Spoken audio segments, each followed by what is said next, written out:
So Disney's deciding to be completely evil. I'm talking about like Dr. Evil's levels of like turning around finger like this, or even like just quite literally a cartoon character evil. So there's been rumors and myths for many years about them, trying to get away with not people being, put down as unalived on their premise. So everybody will be put down as time of, death is somewhere off premise. They have apparently tunnels underground where they help kidnap people, and they do all this other crazy stuff. Now, I'm not saying any of them's not real. I mean, we don't know, because Disney is known for actually even getting laws made to help them with their copyrights, which is still ridiculous. But this is something that is a little bit more egregious. And right here we have USA Today talking about a guy named Jeffrey Piccolo. Now, Jeffrey Piccolo is a guy who was at Disney with his wife, and the problem is she has allergy problems. Now, the allergy problems were with like nut and milk. Now, the place they went to eat at said they are allergen, like anti-allergen. They don't have any allergy like nuts. They don't cook with nuts and milk and stuff like that. They would have at least some dishes that are that way. And apparently that was not true.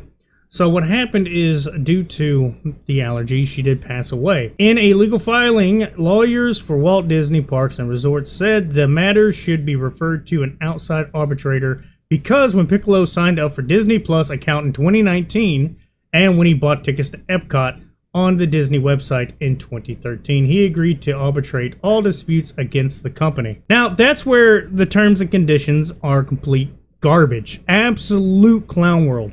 Because this is the thing, when you sign up for stuff, yeah, you should read them, but they always make them so goofy and weird, so you don't want to read all of it. And there's a lot of words in there, usually you're not going to understand unless you're an actual lawyer.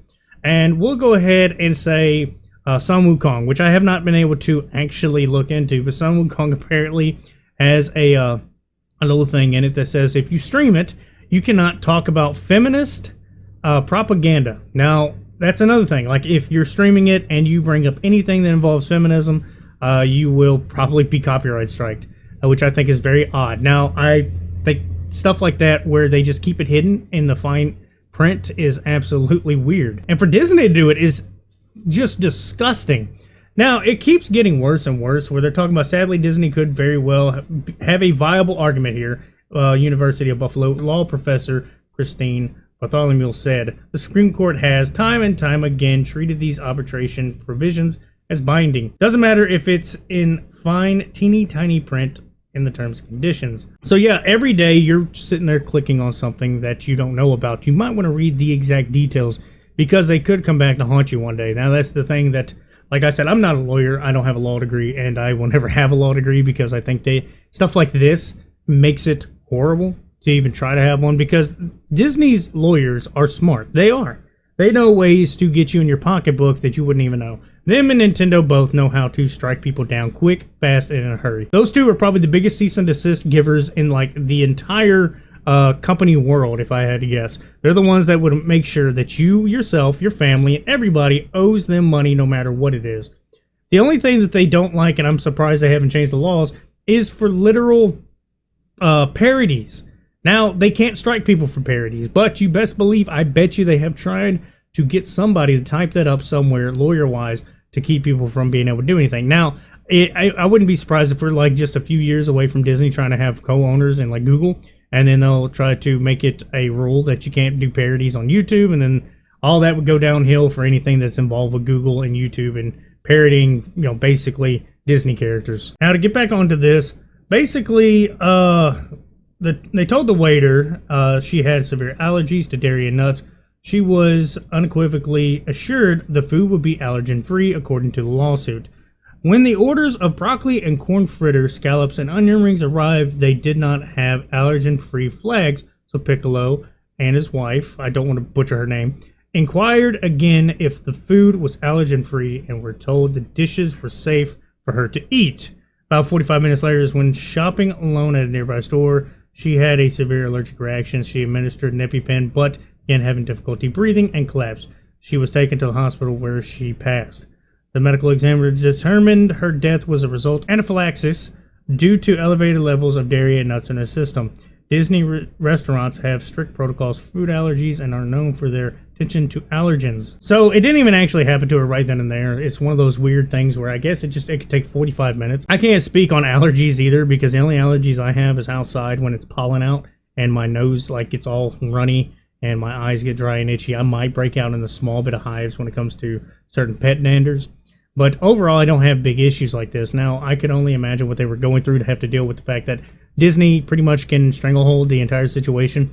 And I think that should go into consideration for further lawmakers and stuff, that any of these agreements should not transcend like outside the area. So say like, for instance, Disney Plus. There should not be a transcending account going towards like their actual their parks and stuff and their food allergens. That's stupid. It should only be like, hey, anything that involves Disney Plus, the streaming service itself, should be held accountable for Disney Plus streaming services only. Now, obviously, like I said, Disney lawyers are smart. They did this on purpose to cover their ass further down the line somewhere else.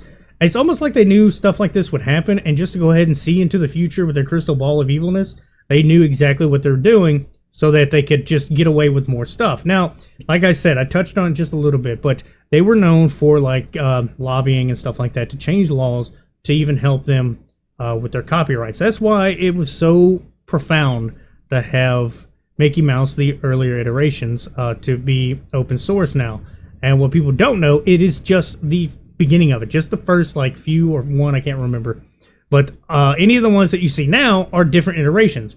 That's why they kept changing the design so they could keep the copyright. So the laws would change to where like, okay, you technically don't own Mickey Mouse, this guy, iteration Gen 1, but you can own Gen 2 to 50.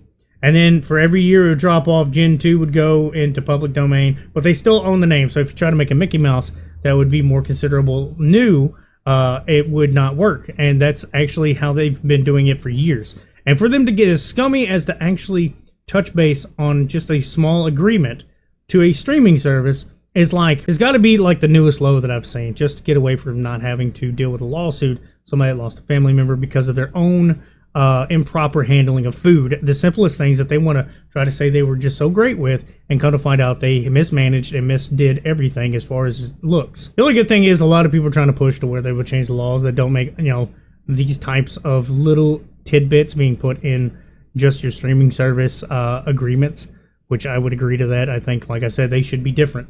If you are buying a ticket to Apricot, I don't think there should be something saying we're not liable for you dying from allergens when we say we're allergen free. I think just the fact that you have a sign up saying allergen free, or you tell this person we have no allergens in it, we have no nuts, we have no milk, we don't cook with that, everything's clean and you're safe, then you should feel safe. You should be safe, and if not, they should be held liable. I don't see the point. And I mean, I get the reason. It's because they're billion, trillion dollar company. They're worth more money than anybody that I know would ever be able to see or know what to do with. Saying they own like 49.5% of all media, it doesn't surprise me that they will 100% get away with this.